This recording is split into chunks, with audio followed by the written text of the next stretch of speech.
À court ou moyen terme, un tremblement de terre va se produire.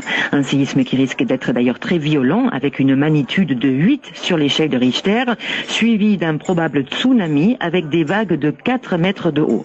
Le facteur aggravant, Michael, c'est que la ville du Cap est située dans une sorte d'amphithéâtre naturel. D'un côté, il y a des quartiers en hauteur qui seront à l'abri d'un tsunami.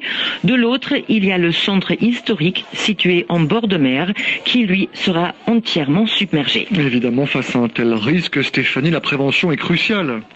Absolument. Depuis quelques années, des panneaux installés dans le centre historique de Cap-Haïtien indiquent d'ailleurs les voies d'évacuation à prendre en cas de tsunami. Et ça ne coûte rien de le rappeler ici, Michael. Dans ce genre de situation, il faut le plus vite possible courir vers les hauteurs pour se mettre à l'abri.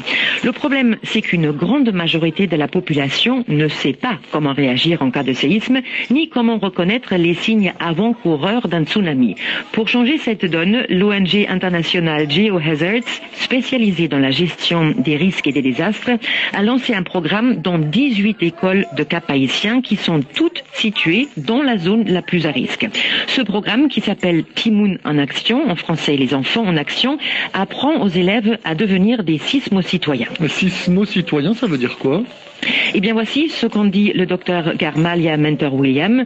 Elle est la représentante de l'ONG GeoHazards en Haïti et coordinatrice du projet. Le sismo-citoyen, c'est un terme qu'on utilise récemment. C'est dans Sismo, on voit le séisme. Et donc, c'est un citoyen qui connaît, il comprend le risque et sait comment réagir et qui s'engage à sensibiliser sa communauté aussi. Donc, si on suit bien, Stéphanie, ça veut dire 3 étapes: connaître, agir, sensibiliser. Oui, tout à fait. D'abord, il faut comprendre l'origine du risque qui pèse sur la ville de Cap-Haïtien et donc sur ses enfants et leurs familles. On les apprend les mécanismes de production des séismes, des tsunamis, les signes et comment reconnaître un tsunami. Mais aussi, on a eu un psychologue, on a eu aussi un pédagogue qui nous enseigne les meilleures techniques d'apprentissage pour les enfants et comment ne pas les traumatiser en les apprenant ça. Parce que après avoir dit